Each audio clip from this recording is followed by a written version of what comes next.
हमारा next question है how many multiple of 4, how many multiple of 4 lie between 10 and 250। ठीक है, हमें 4 के मल्टीपल निकालने हैं। 4 के मल्टीपल मतलब हमारे पास 4 का टेबल होना चाहिए। ठीक है, 4 के मल्टीपल का क्या मतलब है कि 4 का टेबल होना चाहिए जिसका जो मल्टीपल है 10 और 250 के बीच में कितने आते हैं। ठीक है, तो एपी का समय हमें पता है। एपी का समय, एपी की डिमांड क्या होती है? एपी की डिमांड होती है A1 A2 A3 and AN।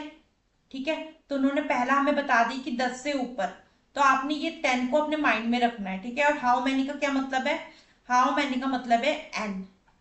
ठीक है, क्यों? क्योंकि ये टोटल नंबर्स को रिप्रेजेंट करता है, टोटल नंबर्स को रिप्रेजेंट करता है। ठीक है, ये बात होगी क्लियर। अब यहाँ पर आपने क्या देखना है? 10। उन्होंने कहा है कि 4 का टेबल में 10 से लेके 250 तक कितना आता है? 10 कितना हुआ? तो 4 के टेबल में 10 आता नहीं आता? 4 के टेबल में क्या आता है? 10 के बाद 12 आता है। ठीक है, अगर आप 4 का टेबल लिए 12 आता है, 16, 20। ठीक है, अब उन्होंने 250 बोला, 250 तक। अब 250 तो होगा नहीं, 4 के टेबल में पूरा पूरा डिवाइड होना चाहिए ना। ठीक है, तो इसका क्या सीन रहेगा? इसमें दो चीजें हो सकती है, या तो आप लास्ट वाले को 250 को 4 से डिवाइड कर लो, तो 4 6 24। ठीक है, 1 10, 4 2 8। ठीक है, 2 4 5 20। एक तो ये हो सकता है। ठीक है, और इसमें क्या होगा? 62.5 है तो हमें पूरा पूरा चाहिए, तो आप 62 पे एक अंदाजा लगा सकते हैं। ये मैं आपको बता दूं, 62 पे, तो 62 को 4 से मल्टीप्लाई करते हैं। 4 2 8, 6 4 24। ठीक है, तो मतलब 4 को अगर हम इससे डिवाइड करते हैं तो ये पूरा आ रहा है 4 6 24, 4 2 8 मतलब 62। एक तो ये मेथड हो गया, और एक मेथड ये है कि आपको ये देखना है कि जो पहला आपका नंबर है वो 10 है।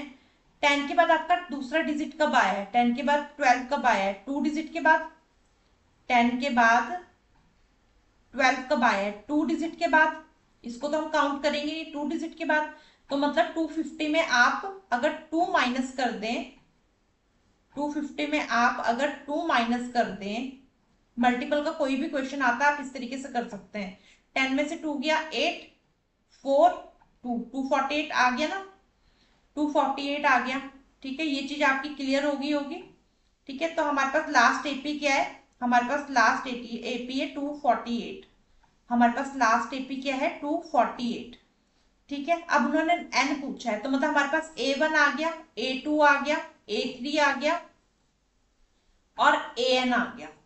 ठीक है, अब हमें कॉमन डिफरेंस निकालना है। कॉमन डिफरेंस का क्या फॉर्मूला था? A2 minus A1।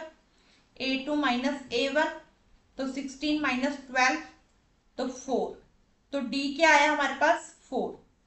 D क्या आया हमारे पास? 4। इन्होंने कहा था कि हाउ मैनी नंबर्स, तो हमने n पता करना है, हमें फाइंड क्या करना है? n फाइंड करना है। हमारे पास अब क्या क्या है? a है, A1 है, D है और AN है, तीनों है। तो यहाँ पे मैं पहले लिख लेती हूँ, A1 12, D 14 4 सॉरी, और AN 248। ठीक है, जो मैंने इसमें मेथड बताया उस चीज को आप ध्यान रखना ताकि आपको ऐसे सम करने में इजी रहेगा। अब इसके बाद आपने AN equal to A plus N minus 1D। ठीक है, AN क्या आएगा आपका? 248। A क्या है आपका? 12। N आपको फाइंड करना है, मैंने बता दी क्यों फाइंड करना है। D हमारा 4 है।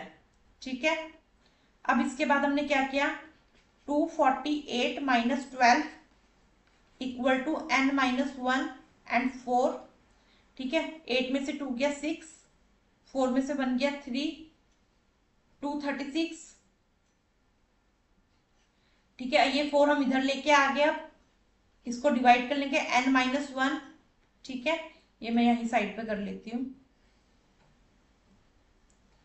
अब 4 4 सा 16, 4 5 सा 20, 4 5 सा 20, 4 6 सा 24, 4 5 सा 20, 3 बचा, 4 9 सा 36। ठीक है, 59 आ गया। अब 59 ये 1 उधर का था तो इधर आ गया n, तो n हमारा क्या आ गया 60। सम समझ आ गया। सम में बस स्टार्टिंग थोड़ी सी आपको क्रिटिकल लग सकती है, अदरवाइज सम इतना कोई टफ नहीं है। स्टार्टिंग आपकी थोड़ी सी हो सकती है कि स्टार्टिंग में हम क्या करें कैसे करें। ठीक है, अगर आपको कोई प्रॉब्लम आती है तो आप मुझे कमेंट बॉक्स में कमेंट करिए, मैं आपकी क्वेरी को वहीं पर सॉल्व करूंगी।